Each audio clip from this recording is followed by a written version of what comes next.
So ఒక 2-3 రోజుల నుంచి మనం చూస్తుంటే ఈ ఫిలిం నగర్ పోలీస్ స్టేషన్కి సంబంధించి మన పూలచొక్క ఎవరైతే రివ్యూలు చెప్పే పూలచొక్క క్యాండిడేట్ ఉన్నాడో ఆయనని ఈ వర్జిన్ బాయ్స్ అనే సినిమాకి సంబంధించిన ప్రొడ్యూసర్ పూలచొక్క నవీన్ నాయక్ మీద ఎలిగేషన్స్ తోటి ఒక ఎఫ్ఐఆర్ ఫైల్ చేయడం వల్ల సో అతను 2 days బ్యాక్ పోలీస్ స్టేషన్కి వెళ్ళి నిన్న ఒక వాయిస్ నోటు ఆయన బయటకు వచ్చి నవీన్ నాయక్ అయితే కన్ఫెస్ చేసి చెప్పిండు.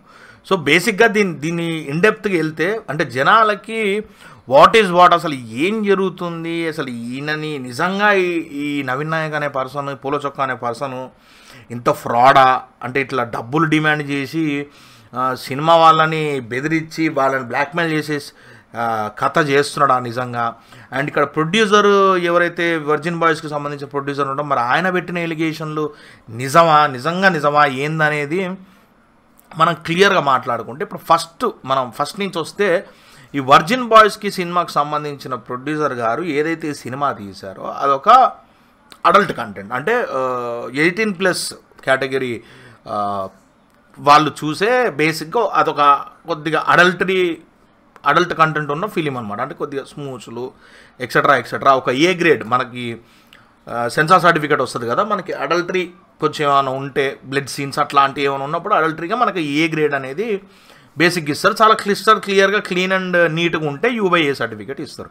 సో ఇది ఒక అడల్టరీ బేస్ మీద వర్జిన్ బాయ్స్ అంటే మనం అర్థం చేసుకోవాలి ఇంకా టైటిల్ ప్రకారం.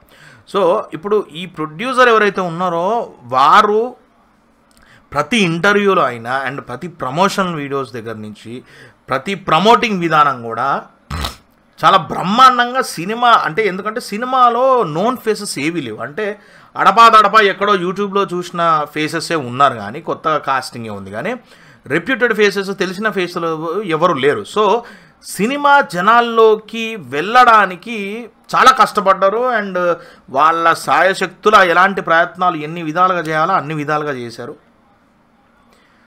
సో ఒకసారి ఇంకా మధ్యలోకి వచ్చిన తర్వాత ఏం జరిగిందంటే ఇక ప్రమోషన్ స్ట్రాటజీలోనే ఈ నవీన్ నాయక్ పూలచొక్క అనే పర్సన్ని వాళ్ళ టీం వర్జిన్ బాయ్స్కి సంబంధించిన టీము ఎవరో ఒకళ్ళు కన్సల్ట్ అయ్యి సో కాబట్టి మా సినిమాకి ప్రమోషన్ కావాలి బాబు, మరి ఏంటిది ప్రొసీజర్ ఏంటంటే ఇప్పుడు నవీన్ నాయక్ అనే పర్సన్ ఇంత ఛార్జ్ చేస్తాను, నేను సినిమాని ప్రమోట్ చేస్తున్నందుకు గాను ఇంత అమౌంట్ కాల్డ్ అమౌంట్ అవుతుంది అని చెప్పిన తర్వాత okay file will get back to you అని చెప్పేసి సినిమా వాళ్ళు చెప్పేసి తర్వాత ఒక 2 daysకో 1 dayకో మైట్ బి వాళ్ళు మళ్ళీ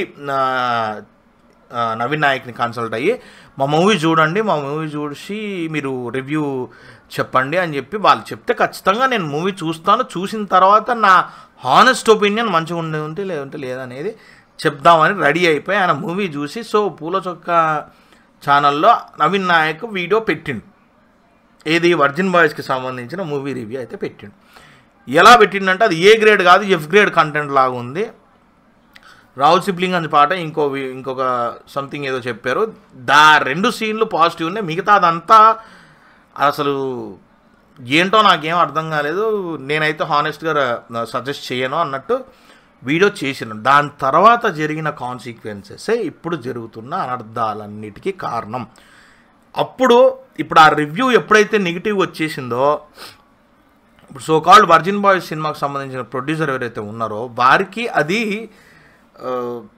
ఇంకొక యాంగిల్లో కనిపించింది. అంటే సినిమాని ఇప్పుడు నువ్వు కనీసం జనాలు హైప్ అయింది, అంతా బాగానే ఉంది, వస్తున్నారు అనే టైంలో నువ్వు ఏదో వచ్చి సినిమాని నీకు నచ్చకపోవడం వల్ల దాన్ని నువ్వు చంపేసే అధికారం నీకు ఎక్కడుంది, నీ ఫాలోవర్స్ అందరికీ బాగాలేదని చెప్పడం వల్ల అది రీచ్ పెరిగితే చాలామంది జనాలు నా సినిమాలు చూడకుండా పోతారు అన్న ఆలోచనతోనే కేసు ఎఫ్ఐఆర్ ఏదైతే ఉందో దానికి సంబంధించి ఇక నవీన్ నాయక్ మమ్మల్నే 40,000 సో కాల్డ్ అమౌంట్ డిమాండ్ చేశాడు, అది ఇవ్వకపోతే నేను సినిమా నెగిటివ్గా చెప్తాను అని చెప్పి ఎలిగేషన్స్ తోటి ఎఫ్ఐఆర్ అనేది ఫైల్ చేయడం జరిగింది. దానికి గాను నవీన్ నాయక్ని పోలీస్ స్టేషన్కి తీసుకొని వెళ్ళారు. బేసిక్గా ఇప్పుడు అతను చెప్పే Naveen Nayak version of matter ఏంటంటే నేను 40,000 మిమ్మల్ని, ఆయన పర్సనల్ ఛానల్లోనే ఆ వీడియో ఉంది, నేను 40,000 మిమ్మల్ని అడిగినట్టు ఏ ఒక్క ప్రూఫ్, ఒక ఫోన్ కాలా చాట్ మెసేజా ఏదైనా కూడా మీరు ఒక్క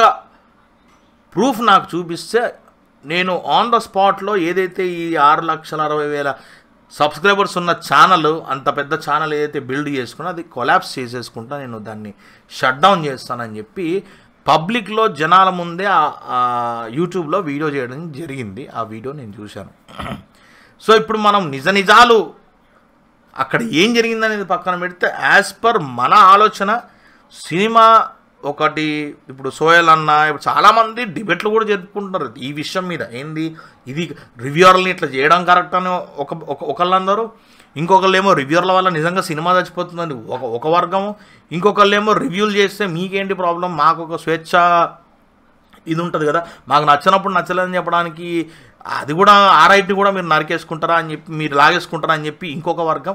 సో ఇట్లా రకరకాలుగా డిబేట్లు జరుగుతున్నాయి. But end of the day జనాలు ఒక పాయింట్ అర్థం చేసుకోండి, ఏంటంటే సినిమా అనేది ఎవరికైనా ప్రొడ్యూసర్ సినిమా ఒకటి తీస్తున్నప్పుడు చాలా హోప్స్తో తీస్తాడు. ఫస్ట్ డబ్బులు రిటర్న్ వస్తాయి, మనం పెట్టిన దానికి ఎంతో కొంత మనకి అది వస్తుంది అన్న ఆలోచన ఫస్ట్ విషయం అయితే, సెకండ్ విషయం ఏ ప్రొడ్యూసర్కైనా అది సక్సెస్ఫుల్గా రిలీజ్ చేస్తేనే ఒక ఆల్మోస్ట్ ఒక పిల్లోడికి ప్రాణం పోసినంత విలువ ఉంటుంది ఒక సినిమా తీయడం అనేది. అది చిన్న టాస్క్ కాదు.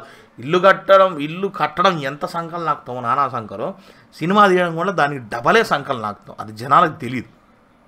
ఇక్కడ విషయం ఏంటంటే వాళ్ళు ప్రొడ్యూసర్లు కష్టపడి ఒక సినిమా తీసిన తర్వాత దాన్ని పబ్లిక్లోకి నెట్టడానికి ఎన్ని విధాలుగా వీలైతే అన్ని విధాలుగా స్టంట్లు చేస్తారు. అదొక మార్కెటింగ్ స్ట్రాటజీ. అది అంటే సినిమా పలానా సినిమా ఉంది, పలానా సినిమా ప్రొడ్యూసరు ఈ పూలచొక్క అనే అతన్ని ఇట్లా చేశాడు, ఇన్ని విధాలుగా ఇది జరిగింది అని బయటికి వచ్చినప్పుడు ఆ ప్రొడ్యూసర్ ఎవరు, పలానా సినిమా తీశాడు, అసలు ఈ సినిమాలో ఏముంది, దీనివల్ల పూలచొక్కకి ఇది జరిగిన ఇంపాక్ట్ ఏంటి, అసలు ఏముంది సినిమాలో అనే థాట్ ప్రాసెస్కి ఆడియన్స్ అందరూ టర్న్ అవుట్ అవుతారు. సో ఇదొక ఏమంటారు, ఇదొక స్ట్రాటజికల్ గేమ్ ప్లే అని కూడా మనం అనుకోవచ్చు.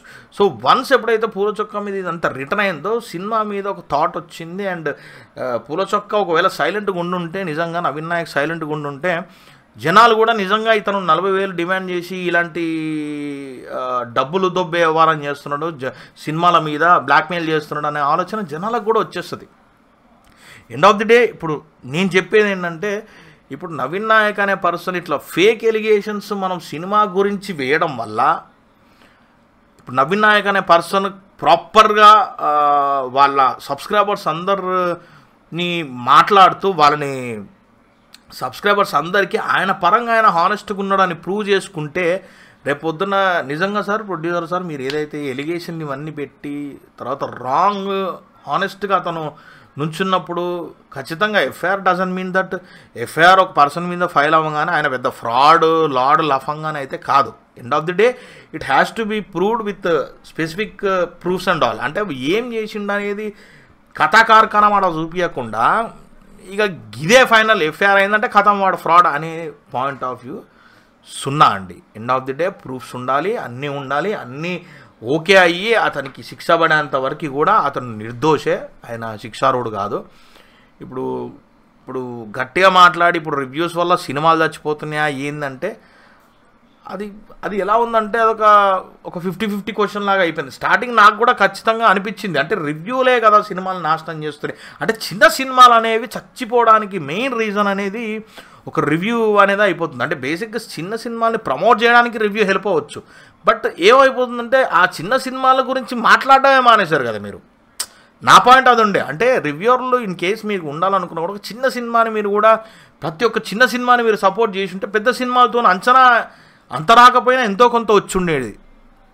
కానీ ఎండ్ ఆఫ్ ది డే వాళ్ళు యూట్యూబ్ ఛానల్ పెట్టుకొని ఏది నడుపుకున్నా కూడా ఎవరు చేసినా డబ్బు కోసమే చేస్తారు. సో ఇప్పుడు నవీన్ నాయక్ ప్రమోషన్ కోసం డబ్బులు అడిగినా తప్పులేదు, ఆయన బ్రాండ్ ఆయన డబ్బులు తీసుకొని చేయాల్సి వస్తుంది. మీరు వాళ్ళ మీద ఎలిగేషన్ చేసుకున్నా కూడా మీరు ఎండ్ ఆఫ్ ది డే సినిమాకి డబ్బులు పెట్టారు కాబట్టి అది రికవరీ అవ్వాలి కాబట్టి మీ ప్రయత్నాలు మీకు ఉంటాయి. So end of the day జనాలు ఒకటి విషయం గుర్తుపెట్టుకొని, ఇదంతా డబ్బులకు సంబంధించిన స్ట్రాటజికల్ గేమ్ ప్లేనే ఉంటుంది. కానీ ఈ దూషించుకోవడం, వాడి ఎదవంటే వాడి ఎదవా, వీడి ఎదవంటే వీడి ఎదవా, అవన్నీ ఎన్ని అనుకున్నా కూడా it's just a part of game. అంతకు మించి ఏముండదు. మనం ఎవరిని అవలగాలని అనలేము, ఎవరిని గొప్పల్ని కూడా అనలేము. సో ఎవరి ఆట వాళ్ళు ఆడుతూ ఉంటారు. సో నా పాయింట్ ఆఫ్ వ్యూ దీనికి సంబంధించి అయితే నాకు ఇదే. ఎందుకంటే సినిమా ప్రమోట్ అవ్వాలని వాళ్ళు, ఎండ్ ఆఫ్ ది డే నన్ను లాగి మీరు సినిమాని ఇది చేసుకుంటారు అని అతనికి తెలుసు. బేసిక్గా నవీన్ నాయక్ కూడా అర్థమైంది ఇది ఒక చీప్ స్ట్రాటజికల్ స్టంట్ చేశారు నా ముందు. But end of the day ఏంటంటే చాలామంది చెప్పారు, అంటే ఇది ఒక ఫాల్స్ ఎలిగేషన్ అయినప్పుడు యూ నీడ్ టు టాక్ కదా. నువ్వు గట్టిగా వచ్చి అట్లీస్ట్ నీ సబ్స్క్రైబర్స్కి నువ్వు కాన్ఫిడెంట్గా ఆన్సర్ చెప్పకపోతే నువ్వు చాలా బ్లేమ్ తీసుకోవాల్సి వస్తుంది. ఎందుకంటే ఇదే నిజమని జనాలు నమ్మేస్తారు.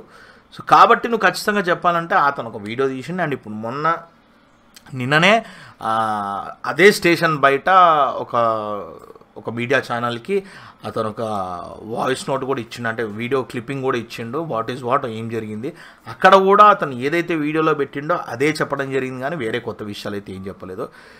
ప్రొడ్యూసర్స్ ఎవరైనా కూడా మీరు ఇలాంటి చేయడం అవసరం లేదు. అంటే వాళ్ళ మీద ఏది మనం ఇది చేసేసి వాళ్ళని ఇది చేసేసి పుట్టబొడుగుల్లా పెరిగారు పీకేస్తాం వాళ్ళని అనాల్సినంత అవసరం లేదు. ఎందుకంటే ఎండ్ ఆఫ్ ది డే మన సినిమాలో నిజంగా అంత స్టఫ్ మనం పెట్టగలిగితే, సినిమాని నిజంగా అంత బ్రాండెడ్గా అంత క్వాలిటీగా ఆ స్క్రిప్ట్ వర్జన్ మొత్తం మనం వర్క్ చేసుకొని మంచి కథని మనం ఇవ్వగలిగితే ఈ రివ్యూవర్లు అందరూ కూడా ఎవరు ఏం చేయలేరండి ఖచ్చితంగా end of the day. But అది మనం దృష్టిలో పెట్టుకోవాలి. కానీ ఈ జస్ట్ సినిమాకు ఒక నెగిటివ్ రివ్యూ ఇచ్చేసిందని మనం ఇంత కచ్చకెళ్ళిపోవడం కూడా అది కరెక్ట్ కాదు. ఎండ్ ఆఫ్ ది డే మీకు మీ మీద కూడా ఇది ప్రూవ్ అవ్వకపోతే, ఇది నిజం కాదు అతని మీద ఫాల్స్ ఎలిగేషన్ వచ్చింది అనేది మీరు ప్రూవ్ చేయలేకపోతే, మీ మీద ఉన్న ఆ పార్టీ రెస్పెక్ట్ కూడా కొద్ది గొప్ప మందికి ఉంటుంది కదండి, ప్రొడ్యూసర్ గారు మీ మీద రెస్పెక్ట్. సో అది కూడా నిలదొక్కుపోతుంది. సో అలా చేసి జనాల ముందు కూడా మీరు బ్లేమ్ అవ్వడం కంటే ఉన్నదాన్ని తీసుకోవడం మంచిది అనేది నా ఉద్దేశం. సో ఈ కాంటెక్స్ట్ మీద నా ఫీలింగ్ అయితే అది, నా ఉద్దేశం అయితే అది. చలో నెక్స్ట్ వీడియోలో మళ్ళీ కలుద్దాం.